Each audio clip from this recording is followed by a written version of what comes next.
Good to see you, students. This is Bakir. Welcome to the seventh lecture of Civilizing the Native, Educating the Nation. Students, अगर आपके पास पुराना book है तो chapter number 8 education in British rule से ये chapter cover कर सकते हैं। अगर आपके पास नया बुक है तो आप जो है chapter number 7 that is civilising the native educating the nation इस चैप्टर को यहीं से पढ़ सकते हैं। लास्ट लेक्चर की मदद से हमने देखा कि जो मैकुले जैसे लोग थे उनका मानना था कि इंडियंस को हमें ज़्यादा से ज़्यादा अवेयर करना चाहिए ईस्टर्न लोगों को वेस्टर्न साइंस फिलॉसफी और भी दूसरी चीज़ों के साथ साथ, ताकि वो लोग भी सिविलाइज हो सके in the way of life और उनकी टेस्ट कल्चर और वैल्यूज़ में भी चेंजिंग आ सके। Following a Macaulay Minute, the English Education Act of 1835 was introduced.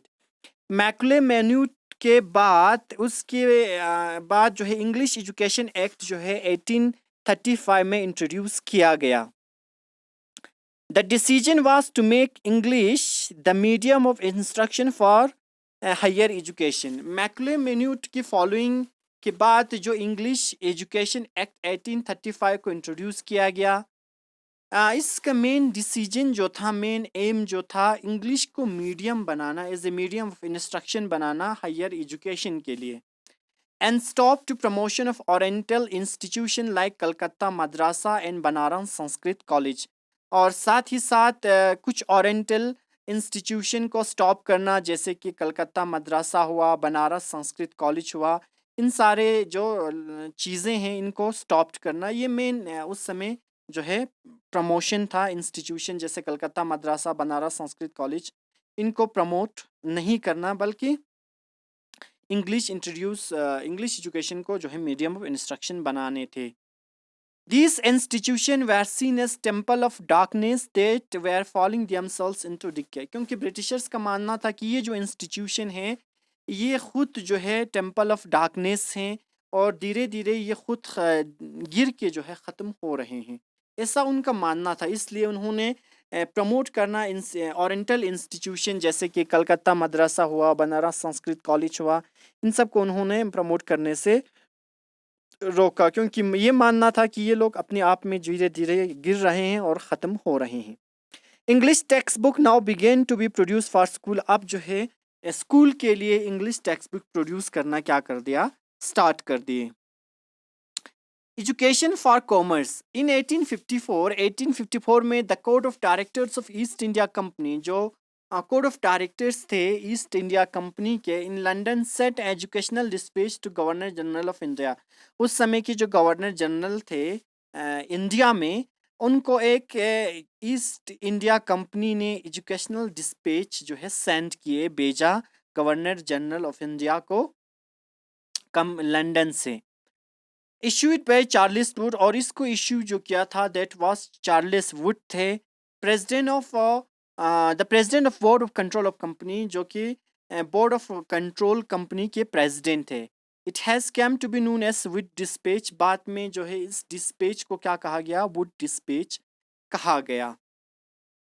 यानी 1854 में code of directors east India Company के लंदन से एक एजुकेशनल डिस्पैच जो है एजुकेशनल डिस्पैच भेजता है गवर्नर जनरल ऑफ इंडिया को। ये चार्ल्स वुड के द्वारा जो है सेंड किया गया था, इशू किया गया था, जो कि उस समय बोर्ड ऑफ कंट्रोल थे कंपनी के, प्रेसिडेंट था board of control of company के। It has come to be known as Wood dispatch, और बाद में चार्ल्स वुड ने इशू किया था, इस वजह से इसका नाम जो है वुड्स डिस्पैच रखा गया। Outlining the educational policy that was to be followed in India, इसमें मेन ये था कि एजुकेशनल पॉलिसी को फॉलो करने थे, आउटलाइनिंग करना था, यानी कुछ रिफॉर्म्स करने थे एजुकेशनल पॉलिसी में इंडिया में। It emphasise once again the practical benefits of the system European learning. इससे वुड डिस्पैच से फिर से जो है सबसे ज़्यादा फ़ायदा जो हुआ that was emphasised on European learning, ऐसा नहीं था कि हमारी जो ओरिएंटल लर्निंग है इसको ज़्यादा बेनिफिट हो रहे थे, ऐसा कुछ नहीं था, बल्कि फिर से जब इसको प्रैक्टिकल किया गया तो ये जो है सबसे ज़्यादा फ़ायदा किसकी तरफ हो रहा था, दैट वाज़ वेस्टर्न लर्निंग की तरफ, ना कि ओरिएंटल लर्निंग की तरफ। As oppose to oriental knowledge, और इसने ओरिएंटल नॉलेज को अपोज किया, और सबसे ज़्यादा जो एम्फेसाइज कर रहे थे दैट वाज प्रैक्टिकल बेनिफिट्स जो हो रहा था, that was for European learning, ना कि ओरिएंटल लर्निंग के लिए हो रहे थे। क्योंकि जब इसको लंदन से सेंड किया गया था इंडिया में, गवर्नर जनरल ऑफ इंडिया को इश्यू किया था चार्ल्स वुड के द्वारा, वुड डिस्पैच बाद में नाम रखा गया। कुछ रिफॉर्म्स करने थे एजुकेशन फील्ड में इंडिया में, लेकिन जब इसको यहाँ पे वुड डिस्पैच को यहाँ पे भेजा गया तो सबसे मेन जो प्रॉब्लम था दैट वाज बेनिफिट ये किसकी तरफ हो रहे थे, प्रैक्टिकल जो हो रहा था that was for European learning, ना कि ओरिएंटल लर्निंग की तरफ हो रहे थे। सो इस वजह से हम ये कह सकते हैं कि जो वुड डिस्पैच था ये काफ़ी हद तक ज़्यादा बेनिफिट जो रहा that was for European learning, ना कि ओरिएंटल लर्निंग की तरफ। सो स्टूडेंट्स, हमारा चैप्टर यहीं, हमारा ये लेक्चर यहीं पे ख़त्म होता है। आपको क्या करने हैं, सारे लेक्चर्स बार बार रिपीट करके देखना है। कोई भी प्रॉब्लम रहता है तो आप मुझसे डायरेक्टली कांटेक्ट कर सकते हैं। So thank you so much students, have a good day.